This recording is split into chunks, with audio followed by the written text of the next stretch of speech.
कमल पटेल अपने YouTube channel math education में आपका स्वागत करता हूं। आज मैं अपने फर्स्ट वीडियो में मैथ में कुछ जो बेसिकली प्रॉब्लम होती हैं उनको बताने जा रहा हूं। अभी मैं अपनी एक्सरसाइज स्टार्ट नहीं कर रहा हूं, उससे पहले मैं ये जो मेरी पहली वीडियो है वो मैथ्स में कुछ जो बेसिक प्रॉब्लम होती हैं जो बच्चे लगभग भुला चुके होते हैं उनके बारे में बताने जा रहा हूँ। तो जो मेरा जो पहला वीडियो है वो है संख्या पद्धति पर, संख्या पद्धति नंबर सिस्टम। इसमें नंबर सिस्टम में जो संख्याएं होती हैं एक लाइन पर होती हैं, तो जो बायां भाग होता है उसके बाद वहाँ पर अनंत तक बढ़ती जाती हैं और दायां भाग में जो होती है वो भी अनंत तक बढ़ती जाती हैं। इसमें जो पहली अपन संख्या लेंगे वो होगी हमारी प्राकृत संख्या। नंबर सिस्टम में पहली संख्या ले रहे हैं प्राकृत संख्या। तो प्राकृत संख्या जो होती है, प्राकृत संख्या इसको अपन नेचुरल नंबर भी कहते हैं, इसको अपन n से दर्शाते हैं। तो प्राकृत संख्या जो होती है वो 1 से स्टार्ट होती है और अनंत तक बढ़ती जाती है। हम प्राकृत संख्या की जनरली यूज अपन किसी भी चीज की काउंटिंग के लिए करते हैं जो 1 2 3 4 से स्टार्ट होती है और अनंत तक बढ़ती जाती है। तो वे संख्याएं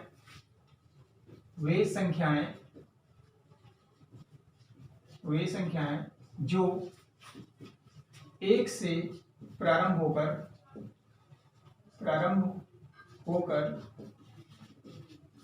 अनंत तक बढ़ती चली जाती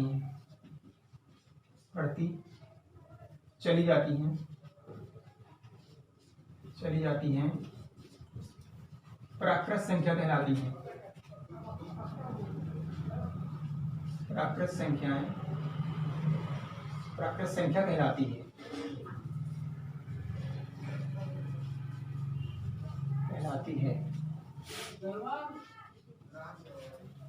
तो जैसे 1 2 3 4 5 ऐसे डॉट डॉट हमने लगाया और ये लिख दिया अनंत तक। ये हो जाएगी हमारी प्राकृत संख्या। इसके बाद दूसरी संख्या हमारी स्टार्ट होती है पूर्ण संख्याएं। तो जो पूर्ण संख्याएं होती हैं वे संख्याएं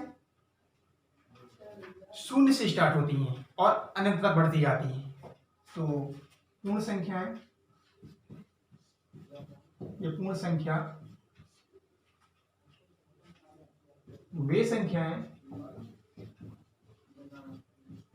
वे संख्याएं जो 0 से प्रारंभ होकर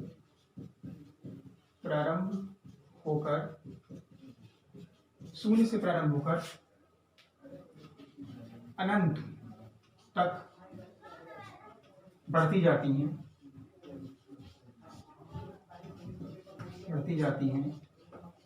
पूर्ण संख्या कहलाती हैं। पूर्ण संख्या कहलाती है। जैसे यहाँ पर भी जैसे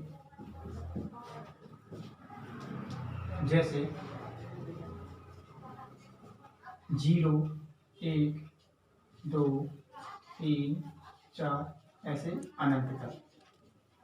ये हो जाएगी हमारी पूर्ण संख्याएं। इस पर तीसरी जो होती है पूर्णांक संख्याएं। पूर्णांक संख्या वे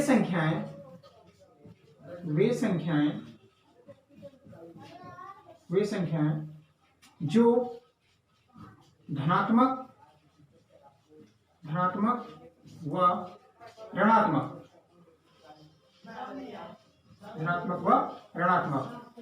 दोनों होती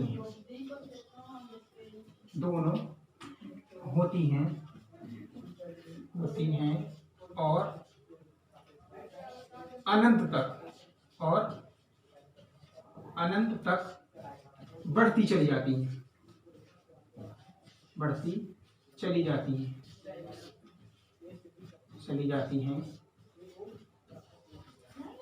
पूर्णांक संख्या कहलाती हैं।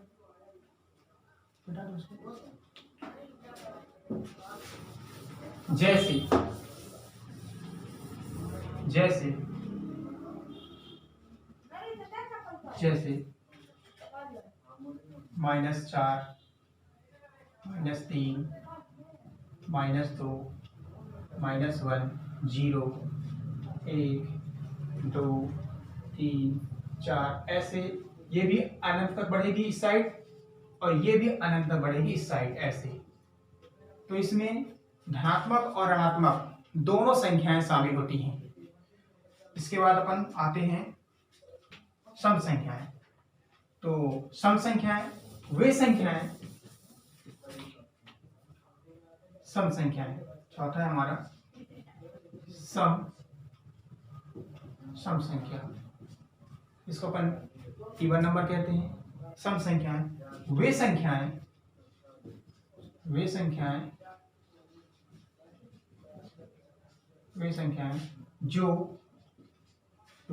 जो देख लेते हैं जो दो से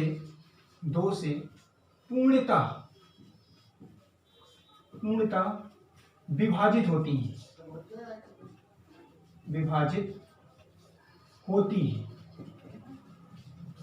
हैं, सम संख्या कहलाती है।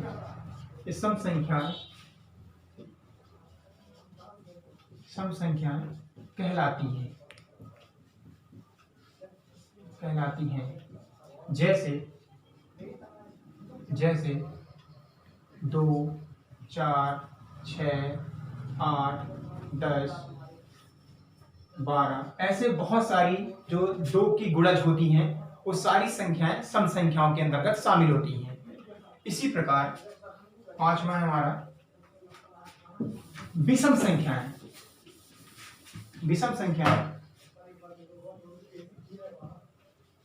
विषम संख्या इसको अपन ऑड नंबर भी कहते हैं। तो वे संख्याएं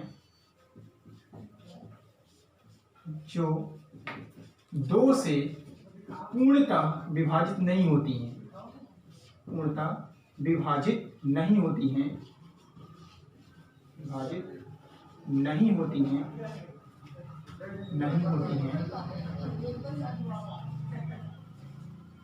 विषम संख्या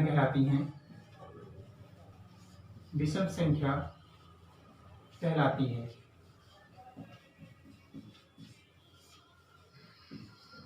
जैसे 1 नहीं होगी 3, उसको पुश करना 3, 5, 7, 9, 11, 13, 15 ये सारी संख्या होंगी विषम संख्या कहलाती है।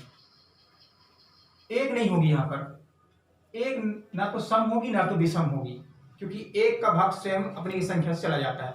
1 का भाग जो होता है वो सम में भी चला जाएगा और विषम में चला जाता है, इसलिए 1 को अपन इसमें नहीं रखते हैं। भाज्य संख्याएं वे संख्याएं होती हैं जिनका भाग 1 या 1 से और जिनके गुणज होते हैं, जिनका भाग 1 और 1 से अधिक गुणनखंड होते हैं या गुणज होते हैं, वो भाज्य संख्या होती हैं। तो यहां पर भाज्य संख्या जैसे अपन 4, 6 और इसके अंतर्गत और भी शामिल हो जाती है, जैसे 9, 12, 15 है ना। तो ये संख्या क्या होगी, ये संख्या भाज्य संख्या कहला जाएंगी। इसके बाद जैसे हमारे यहाँ पर रहेगा अभाज्य संख्या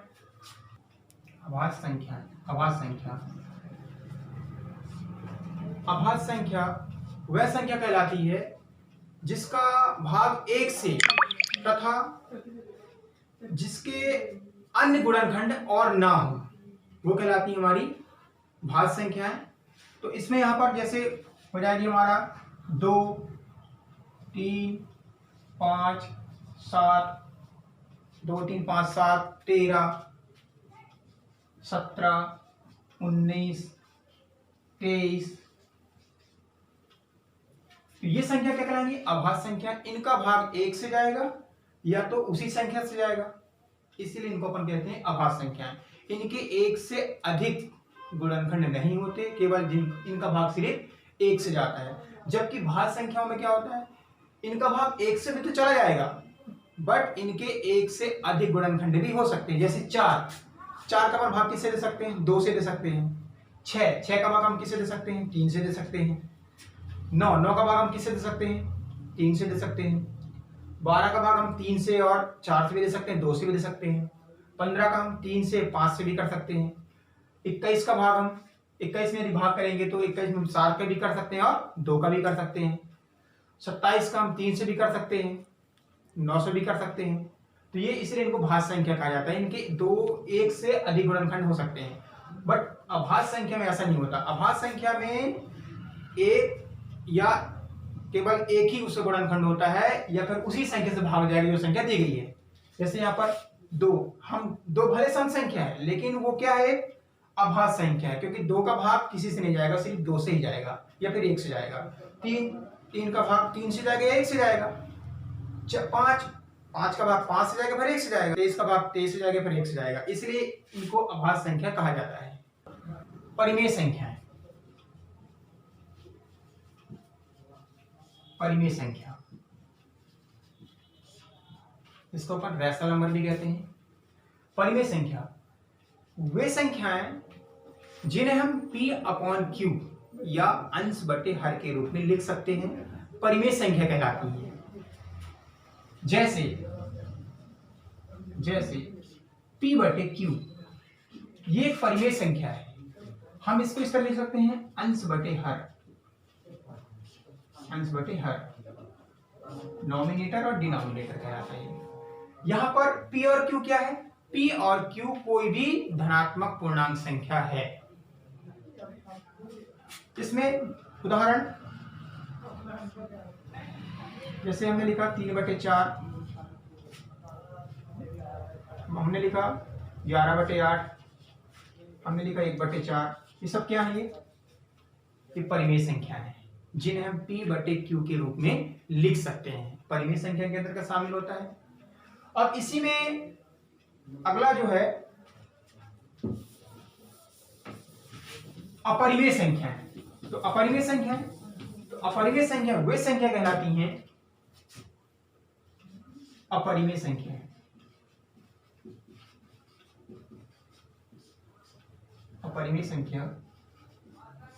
इरेशनल नंबर कहलाता है। तो अपरिमेय संख्या वे संख्याएं जिन्हें हम अंश व हर के रूप में नहीं लिख सकते हैं,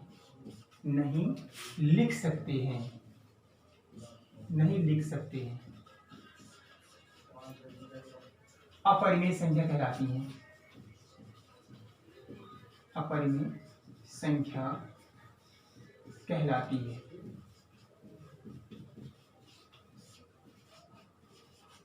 जैसे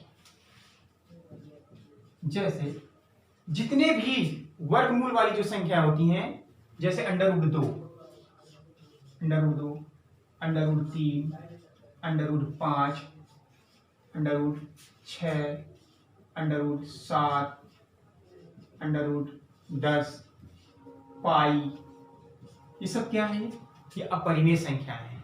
इन्हें हम P/Q के रूप में या अंश बटे हर के रूप में नहीं लिख सकते हैं, इसलिए इन्हें अपरिमेय संख्याओं के अंतर्गत रखा गया है।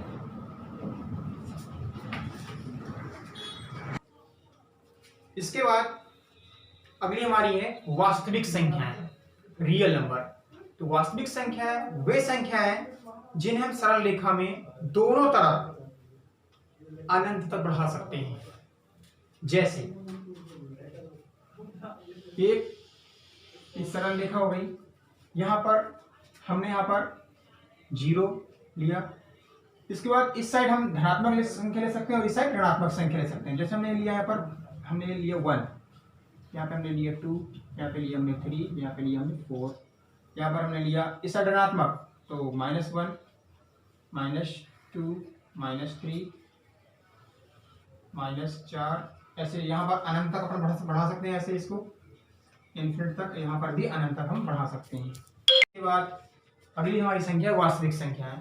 तो वास्तविक संख्या वे संख्याएं होती हैं जिन्हें हम सरल रेखा में दोनों तरफ धनात्मक साइड और ऋणात्मक साइड अनंत तक बढ़ा सकते हैं। इनके बीच में परिमेय, अपरिमेय, बीजीय व भिन्नात्मक संख्याएं भी शामिल होती हैं।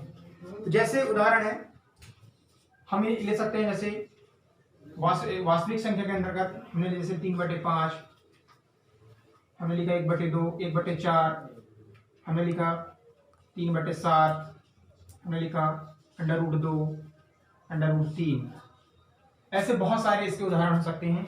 ये वास्तविक संख्याएं होती हैं। अब जैसे हमने बोला कि यहाँ पर 1 और 2 तो नंबर है हमारे। अब इनके बीच में 1 और 2 के बीच में बहुत सारी परिमेय संख्या हो सकती हैं, बहुत सारी अपरिमेय संख्या भी हो सकती हैं। इस तरह से ये जो वास्तविक संख्या होती है, इनके अंतर्गत हम परिमेय, अपरिमेय, बीजीय व हम भिन्नात्मक संख्याएं रख सकते हैं। दो परिमेय संख्याओं के बीच में अनंत परिमेय संख्याएं हो सकती हैं। तो आज मैंने नंबर सिस्टम के बारे में बताया। इसमें आप जितने भी मैंने 10 प्रकार की जो संख्याएं बताई, आप उनको द्वारा जरूर रिवाइज करिएगा, पढ़िएगा, और हो सके तो आप कॉपी में इनको जरूर नोट कर लीजिएगा, क्योंकि बेसिक चीज़ें ऐसी होती हैं जो हमेशा कंपटीशन एग्जाम में या अपन जो भी एग्जाम देते हैं या सामान्य अपन गणित में भी ये यूज हो सकती हैं। तो इस तरह से अब मैं जो अपनी जो नेक्स्ट वीडियो बनाऊंगा वो NCERT 10th class math first chapter में होगी। तो वहाँ पर भी यही हमारा स्टार्ट है, वहाँ पर वास्तविक संख्याएं हैं, वहाँ से स्टार्ट करूँगा मैं। तो पहली एक्सरसाइज हमारी जो होगी वो वास्तविक संख्या पर डिपेंड होगी। तो आप जरूर देखिएगा और मेरे इस चैनल मैथ एजुकेशन को सब्सक्राइब और शेयर जरूर कीजिएगा। जो भी कुछ गलतियां हैं क्वेश्चनों में, जो भी आपको ऐसा लगे तो आप कमेंट बॉक्स में मेरे से आप शेयर करें।